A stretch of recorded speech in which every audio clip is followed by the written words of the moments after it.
तो श्री हनुमान जी ने इस प्रकार से सुग्रीव की सारी कथा श्री राम जी को सुनाई और फिर अपने पीठ के ऊपर बिठाया। हम लोग फोटो में देखते हैं तो राम जी लक्ष्मण जी स्कंद पर बैठे हुए हैं, हनुमान जी के कंधे पर बैठे हुए हैं। और यहाँ तुलसीदास जी लिखते हैं कि लिए दुओजन पीठ चढ़ाई, पीठ पर बिठाया। तो इसका भाव ये है कि हनुमान जी वानर हैं और वानर तो किसी को पीठे पर बिठाएगा है? लेकिन चित्रों में हम हनुमान जी का स्वरूप देखते हैं मनुष्याकृति, तो कंधे पर बैठा है। इसलिए कंधे पर राम जी को और लक्ष्मण जी को बिठाया, क्योंकि राम जी ने हनुमान जी से कहा, हनुमान सुग्रीव पहाड़ के ऊपर है और हम नीचे खड़े हैं। पहाड़ की चढ़ाई बड़ी दुर्गम चढ़ाई है। आजकल तो सारी चढ़ाइयाँ सुगम हो गई हैं, थोड़ा आधुनिकता के हिसाब से व्यवस्थाएं बढ़ गईं तो रास्ताएं सुगम हो गईं। लेकिन पुराने ज़माने में किसी भी पहाड़ की यात्रा करना, जैसे बद्रीनाथ है, केदारनाथ है, इनकी यात्राएं बड़ी दुर्गम थी। बहुत कम ही लोग जा पाते थे और जाने के बाद गारंटी नहीं होती थी कि वापस आएंगे भी कि नहीं आएंगे। तो राम जी ने कहा, हनुमान एक तो पहाड़ की चढ़ाई कैसे चढ़ेंगे, हमारे तो बस की बात नहीं। हनुमान जी ने कहा, प्रभु मैं किस काम आऊँगा, आओ बैठो, आपका हेलीकॉप्टर तैयार है। और राम जी लक्ष्मण जी जब स्कंद पर बैठे, हनुमान जी चलने को तैयार हुए, तो राम जी ने कहा, बड़ा डर लग रहा है हनुमान। हनुमान जी ने कहा, प्रभु किस बात का डर लग रहा है। राम जी ने कहा, देखो एक तो आप पवन के पुत्र, पवन ते वेग अधिक कहाँ कीसा, पवन से भी ज्यादा तुम्हारा वेग है। तो पवन के पुत्र, पवन से ज्यादा तुम्हारा वेग और दूसरे पहाड़ की चढ़ाई, तो डर लग रहा है।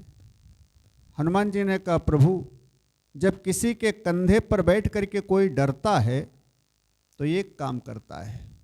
क्या कहा, दोनों नेत्र बंद करके दोनों हाथों से उसके सिर को पकड़ लेता है।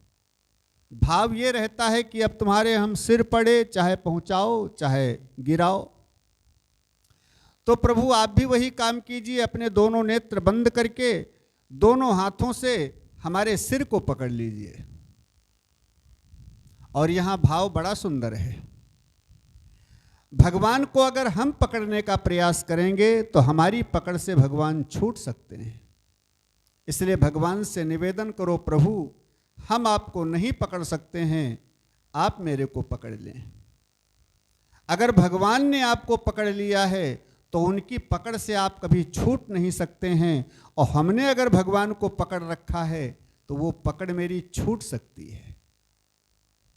क्योंकि एक कथा आती है, जब सूरदास जी, इनका पहले का नाम बिल्वमंगल था सूरदास जी का, ये रंभा अप्सरा के प्रेम जाल में फंस गए थे और उसी अप्सरा से इनको ज्ञान की शिक्षा मिली। उस ज्ञान की शिक्षा को मानकर कन्हैया जी को ढूंढते हुए वृंदावन पहुंचे। रास्ते में एक अहिल्या नाम की स्त्री की सुंदरता को देखकर ये प्रभावित हो गए, तो सोचा ये मेरे नेत्रों का दोष है, अगर आंखों ने न देखा होता तो हम काहे इधर भटकते, इसलिए आंखें बुरी चीज हैं। सो कांटे लेकर के आंखों को फोड़ लिया, सूरदास जी बन गए। अब अंधे बनकर के वृंदावन की गलियों में घूम रहे हैं कन्हैया को ढूंढते हुए। भगवान कृष्ण आ गए, ग्वारिया का वेश बना करके सूरदास जी के हाथ को पकड़ लिया, आगे आगे चलने लगे। बाबा चलो हम मिलाते हैं तुम्हें कन्हैया जी से। अब चले जा रहे हैं, सूरदास जी को कुछ शंका हुई, ये जो बालक मेरे हाथ को पकड़े है, इसका हाथ कुछ थोड़ा परिवर्तित मालूम हो रहा है। और सूरदास जी को जब शंका हुई तो हाथ को धीरे धीरे टटोलने लगे। और जैसे शंका हुई कि ये हाथ दुनिया वालों के हाथ के जैसा नहीं है, इस हाथ का स्पर्श और टटोलने से इसकी कोमलता दूसरी तरीके की मालूम पड़ रही है, कहीं ये कन्हैया तो नहीं। और जैसे सूरदास के मन में शंका आई, सो भगवान गायब हो गए, हाथ छोड़ करके चले गए। तब सूरदास जी ने एक दोहा लिखा कि हाथ छुड़ाए जाती हो निबल जान के मोहि, और जब हृदय से जाहुगे तो सबल कहूंगो तोय। हाथ छुड़ा करके जा रहे हो, ये आसान है प्रभु, चले जाओ कोई बात नहीं है, लेकिन मेरे हृदय से निकल करके दिखाओ तो मैं जानूं कि तुम बहादुर हो। जब हृदय से जाओगे तो सबल कहूंगो तोय। भगवान का हाथ अगर हमने पकड़ा है तो शायद छूट जाए पकड़ वो, लेकिन भगवान ने अगर पकड़ लिया है मेरे को तो वो पकड़ कभी छूट नहीं सकती है। इसलिए भक्त कहता है, प्रभु मैं आपको नहीं पकड़ सकता, तुम ही मेरे को पकड़ लो। और मेरी छोड़ो न बहिया ये जगत सैया, मेरी छोड़ो न बहिया, छोड़ो न बहिया मेरी, छोड़ो न बहिया, छोड़ो न बहिया मेरी, छोड़ो न बहिया, छोड़ो न बहिया मेरी, छोड़ो न बहिया जगत सैया, मेरी छोड़ो न बहिया सिया के सैया। ना हम कीन्ही साधु सेवा, ना हम कीन्ही साधु सेवा, और विप्रन दान, ये विप्रन दान दियो नहिया, मेरी छोड़ो न बहिया अवध सैया, मेरी छोड़ो न बहिया। मैंने धर्म कर्म कोई नहीं किया है प्रभु, आपका भजन भी नहीं मेरे से बन पा रहा है, लेकिन मेरे को पकड़ लो, ये आपकी कृपा होगी। आप अपनी कृपा मेरे ऊपर बरसाते हुए मेरे हाथ को ग्रहण कर लो, पकड़ लो नाथ। हनुमान जी ने कहा, इसलिए प्रभु आप दोनों हाथों से मेरे सिर को पकड़ लें। और राम जी ने नेत्र बंद करके दोनों हाथ हनुमान जी के सिर पर रख दिए, पकड़ लिया। हनुमान जी ने भी राम जी के चरणों को पकड़ करके अपने हृदय से लगा लिया, लक्ष्मण जी के चरणों को पकड़कर अपने हृदय से चिपका लिया, दोनों हाथों से पकड़ लिया। और फिर हनुमान जी कहते हैं, प्रभु अब नेत्र खोल दो अपने, अब तुम नहीं गिरोगे, ये पक्का हो गया, अब नहीं गिरोगे प्रभु। राम जी ने कहा, इसकी गारंटी क्या है कि अब हम नहीं गिरेंगे? हनुमान जी ने कहा, प्रभु आप तो तब गिरोगे जब हम गिरेंगे, क्योंकि हमारे ऊपर आप बैठे हैं, आप तो तब गिरोगे जब हम गिरेंगे, तो इसकी क्या गारंटी है कि तुम नहीं गिरोगे? हनुमान जी ने कहा, प्रभु इसकी पक्की गारंटी है, क्यों? जिसके सिर पर तुम्हारा वरद हस्त रखा हो, जिसके ऊपर आपने अपना वरद हस्त रख दिया हो, वो भी अगर गिरेगा तो बचेगा कौन? अब आपने अपना वरद हस्त मेरे सिर के ऊपर रख दिया है, इसलिए मेरी पक्की गारंटी है कि अब मैं नहीं गिरूंगा, और मैं नहीं गिरूंगा तो आप भी नहीं गिरेंगे, इसलिए निश्चिंत हो जाएं। जिन जिन का प्रभु कष्ट तुमने दूर कर दिया,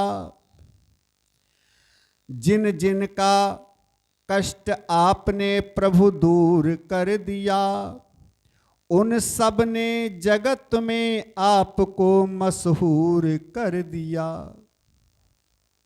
इसलिए हे कष्टहारी कृपा सिंधु,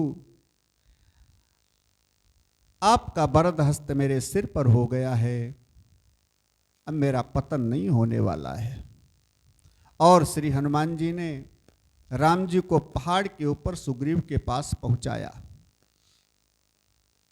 और जब श्री हनुमान जी राम जी को लेकर पहुंचे तुलसीदास जी लिखते हैं कि तब सुग्रीव राम कहूँ देखा,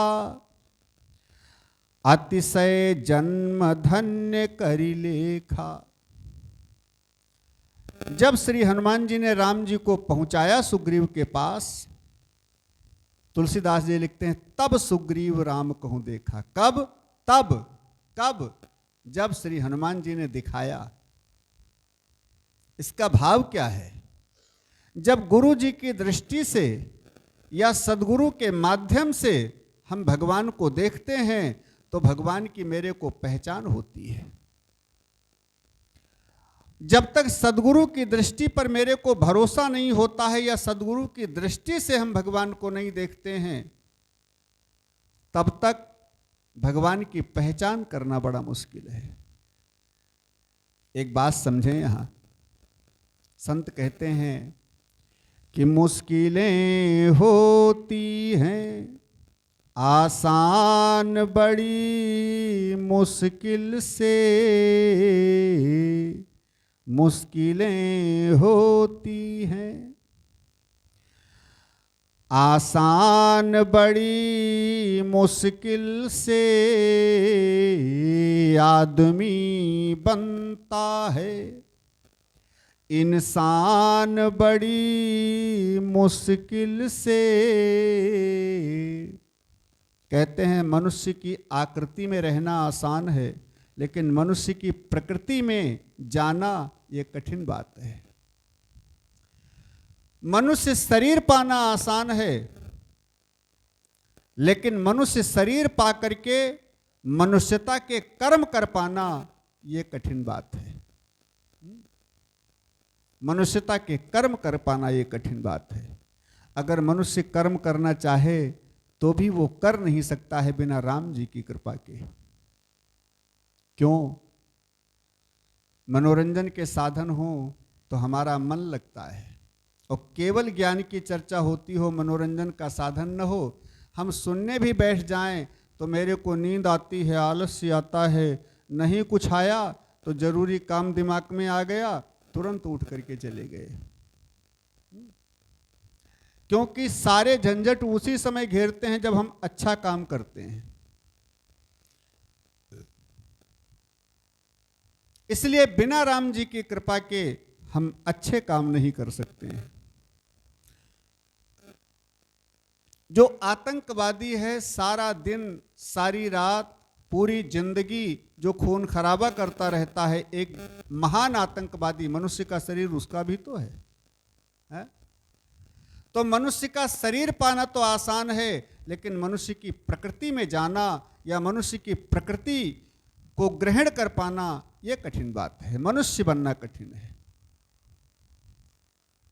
कल सुन रहे थे, बड़ी भाग्य मानुष तन पावा।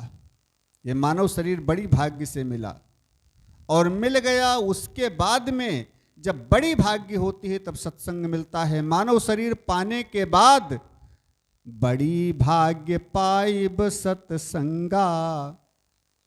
मानव शरीर पाने के बाद भी जब बड़ी भाग्य होती है, भाग्योदयन बहुजन्म समर्जितेन, बहुत बड़ा भाग्योदय होता है, तब सत्संग उपलब्ध होता है। ऐसे संत कहते हैं आदमी बनता है इंसान बड़ी मुश्किल से,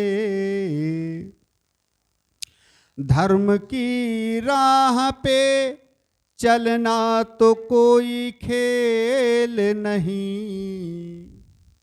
धर्म की राह पे, समझेंगे बहुत मार्मिक बात है, धर्म की राह पे चलना तो कोई खेल नहीं, लेकिन फर्ज की होती है, ये फर्ज की होती है पहचान बड़ी मुश्किल से, और आदमी बनता है इंसान बड़ी मुश्किल से।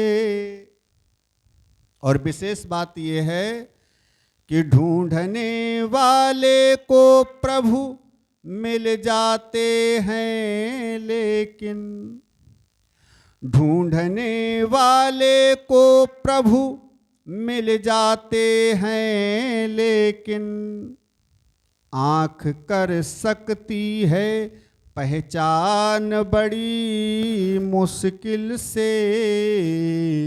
आंख कर सकती है पहचान बड़ी मुश्किल से।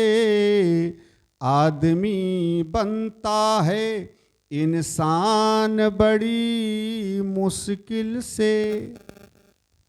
ढूंढने से भगवान मिल सकते हैं, लेकिन आंख उनकी पहचान नहीं कर पाती है। ऐसा कोई व्यक्ति नहीं है जिसको दिन भर में एक बार परमात्मा नहीं मिलते हैं। अरे मिलना दूर छोड़ो, अंदर ही बैठे हुए हैं। ईश्वरंस जीव अविनाशी, अंदर ही बैठे हुए हैं, लेकिन हमको उनकी पहचान नहीं है, इसलिए हम उनको देख नहीं पाते हैं। सद्गुरु की दृष्टि से ही देखा जा सकता है। इसलिए अंत में मूल क्या बताया है संतों ने कि नाम हरि गुण गा, यह जिंदगी बेकार न कर। नाम हरि गुण गा, यह जिंदगी बेकार न कर। क्यों? चोला मिलता है ये चोला मिलता है नादान बड़ी मुश्किल से। चोला मिलता है नादान बड़ी मुश्किल से।